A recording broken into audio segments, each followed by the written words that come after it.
चरणी मी नतमस्तक होतो आणि मला अतिशय आज आनंद आहे की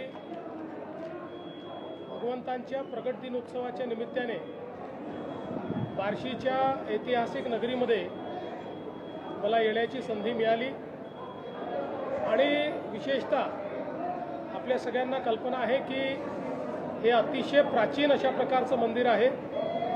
जवळजवळ याचा उल्लेख हा 10व्या शतकातही सापडतो, 11व्या शतकातही सापडतो आणि या सोलापूर जिल्ह्याचं महत्त्व असं आहे की भगवान श्री विष्णूंनी या ठिकाणी घेतलेले अवतार हे आपल्या भक्तांकरता घेतलेले अवतार आहेत। अंबरीश राजाकरता घेतलेला अवतार हा भगवंतांचा अवतार आहे आणि पुंडलिक भक्तांकरता घेतलेला अवतार हा श्री विठ्ठलांचा अवतार आहे। त्यामुळे मला असं वाटतं की हा जो आपला इतिहास आहे, हे जे आपलं स्थापत्य आहे, हे जे आपलं अध्यात्म आहे, ही जी आपली संस्कृती आहे ती जपणं अत्यंत गरजेचं आहे आणि या सगळ्या परंपरा ज्या इतक्या वर्षापासून चालत आलेल्या आहेत त्यातनं जे लोकपरंपरा तयार झालेल्या आहेत या सगळ्या गोष्टी मला असं वाटतं महत्त्वाच्या आहेत आणि म्हणूनच मागच्याही काळात भगवंतांचं दर्शन घ्यायला मी आलो होतो, पण राजाभाऊ राऊतांचं सातत्याने आग्रह होता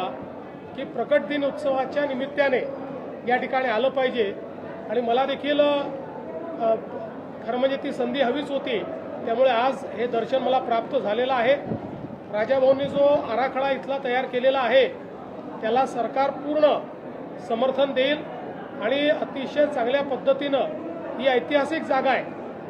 पुराणांमध्ये याचा उल्लेख आहे, विष्णू पुराणात आपल्याला त्या ठिकाणी उल्लेख पाहायला मिळतो की कशा प्रकारे दुर्वास ऋषींचं जे गर्भहरण आहे ते या भागामध्ये खऱ्या अर्थानं झालं होतं आणि म्हणून अशा या आपल्या सांस्कृतिक ठेव्याला अधिक चांगल्या पद्धतीनं लोकांपर्यंत आणण्याचा प्रयत्न करण्याकरता हा जो काही आराखडा या ठिकाणी मांडलेला आहे तो निश्चितपणे त्याला आम्ही समर्थन देऊ।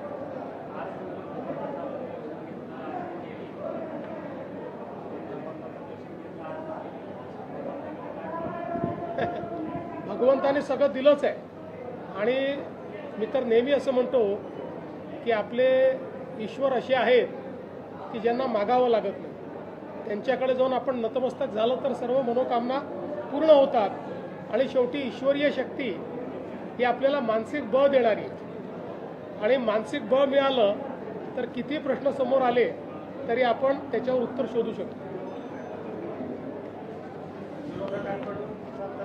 भारतीय जनता पार्टी बाबतीत बोललं जातं भाजप हा शहरी लोकांचा आणि शहरी मतदारांचा पक्ष आहे, परंतु मागील 2 महिन्यापूर्वी बार्शी तालुक्यात जिल्हा परिषद आणि पंचायत समितीच्या निवडणुका झाल्या।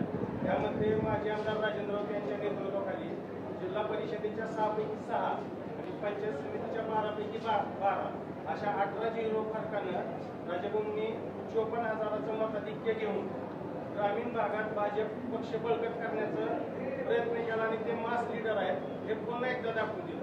ह्या निकालानंतर बार्शी शहर आणि तालुक्यात बॉम्बच्या बाबतीत आपल्याकडून राजभाऊ नाईक कोणत्या मोठ्या प्रकारचं बक्षीस मिळेल याबाबत सातत्याने चर्चा होती। मला असं वाटतं की या निवडणुकीचा जो निकाल आहे तो एक प्रकारे जनतेने मागच्या काळात जी चूक केली त्याची जाणीव होऊन एक मोठा आशीर्वाद हा राजाभाऊंना जनतेने पुन्हा दिलेला आहे।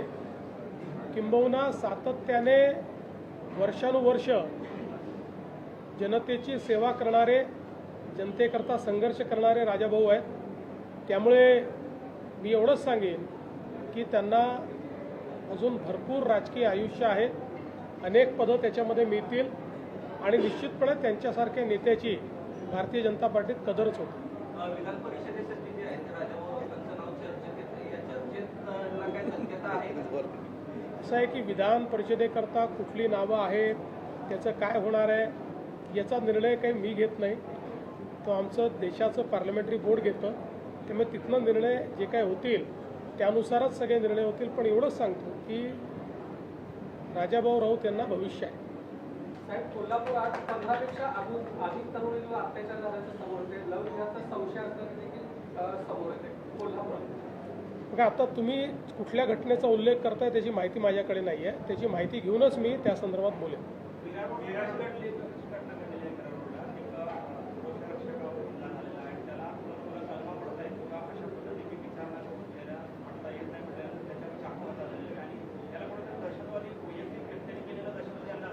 मुळामध्ये एकूण हे जे प्रकरण आहे हे बघितलं तर सेल्फ रॅडिकलायझेशनचं हे प्रकरण आहे. मोठ्या प्रमाणात पुस्तकं, साहित्य, इंटरनेट या माध्यमातनं रॅडिकलायझेशनचा जो प्रयत्न आहे त्या प्रयत्नातनं हा जो व्यक्ती आहे, आरोपी आहे, हा तयार झालेला दिसतोय.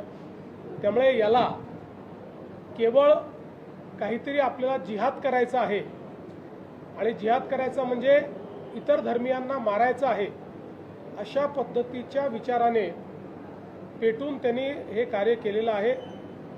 त्याला पकडलेलं आहे. आता ATS आणि NIAची मदत घेऊन या रॅडिकलायझेशनच्या पाठीमागे कोण कोण आहे हे देखील या ठिकाणी शोधण्यात येईल. याचं कुटुंब हे परदेशात आहे, ते अमेरिकेमध्ये आहे. हाही अनेक वर्ष परदेशात राहिलेला आहे. त्यानंतर इथे आल्यानंतर पहिल्यांदा कुर्ल्यामध्ये आणि त्याच्यानंतर नवानगरला तो राहायला आला. त्यामुळे आता याच्या पाठीमागे कोण कोण आहेत, याच्या लिंकमध्ये कोण कोण आहेत, अजून कोणी असे रॅडिकलाइज झाले आहेत का, या सगळ्या गोष्टी ज्या आहेत त्या आता तपासामध्ये पुढे येतील. सोलापूर जिल्हा ठिकाणी काँग्रेसच्या दबाव केला होता. आता इथं भाजप पट्ट्यावर वाढायचं काय रहस्य करतो मग काय नाही. माझ्या आजूबाजूला बसलेले सगळे शासकीय कर्मचाऱ्यांचं वय 58 करायचं आपल्या जी जी शासकीय कर्मचाऱ्यांचं निवृत्तीचं वय 58 करायचं प्रस्तावित आहे. त्याच्या संदर्भात काय आपलं? आत्ता आमची चर्चा चाललेली आहे. या संदर्भात युनियनची चर्चा चाललेली आहे. चर्चेअंती मग या संदर्भात काय निर्णय होतो ते बघूया. साहेब, राजाभाऊंच्या कार्यक्रमापासून मागणी आहे ज्या पंढरपूरला मुख्यमंत्र्यांची जशी पूजा होते आषाढीची, तशाच पद्धतीची पूजा जी आहे ती कायमस्वरूपी पालकमंत्र्यांची असते. जे कोणी सोलापूरचे पालकमंत्री असतील त्यांच्या हस्ते व्हावी अशी मागणी आहे. मागणी जरूर याचा विचार करू. साहेब, एकनाथ शिंदे मुख्यमंत्री असताना पर्यावरण विभागाच्या वतीनं 11 तलावांना मान्यता दिली होती. मात्र मंत्री पंकजा मुंडेंकडून हा प्रकल्प रद्द करण्यात आला. 11 तलाव. तर मला कल्पना नाही आहे, मी त्याची माहिती घेऊन सांगेन आपल्याला.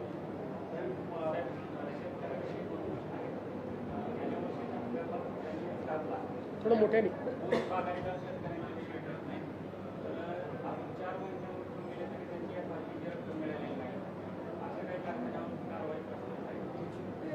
आपल्याला कल्पना आहे की महाराष्ट्रामध्ये दरवर्षी आपण FRP जी आहे ही 99% वर अचीव करतो. थोडं मागे पुढे होतं कारण मार्केटमुळे कारखान्यांवरही कधी आणि अनेक वेळा आपणही मदत केली आहे, सरकारने मदत केली आहे. याही वर्षी ऊस कारखानदारीच्या संदर्भात एक बैठक आम्ही घेतली. त्याच्यावर एक आम्ही सचिव समिती तयार केलेली आहे. या सचिव समितीला यावेळच्या हंगामापुढची काय अडचणी आहेत त्या अडचणींचा आढावा घेण्याकरता सांगितलेला आहे. त्यानंतर एक शिष्टमंडळ घेऊन पुढच्या काळामध्ये मी स्वतः केंद्र सरकारकडे जाणार आहे. ज्या शिष्टमंडळामध्ये विशेषतः या ठिकाणी ऊस आणि कांदा उत्पादक यांचं एक शिष्टमंडळ घेऊन केंद्राकडनं याच्यामध्ये काय मदत मिळू शकते किंवा कशा प्रकारे नीती निर्धारण केलं जाऊ शकतं या संदर्भातला निर्णय आम्ही करणार आहोत. घरावरती जे आहे ते काही शिवाजी बोलवता कॉम्रेड गोविंद पानसरेंचे जे काही सहकारी त्यावेळेचे होते किंवा त्यांच्या विचाराचे जे लोक आहेत त्यांनी त्यांच्या निषेधार्थ जो आहे तो मोर्चा काढला होता. त्या मोर्चेकऱ्यांना आता सध्या ते पकड केली जाते. खरं म्हणजे निरर्थक वाद उभा झालेला आहे.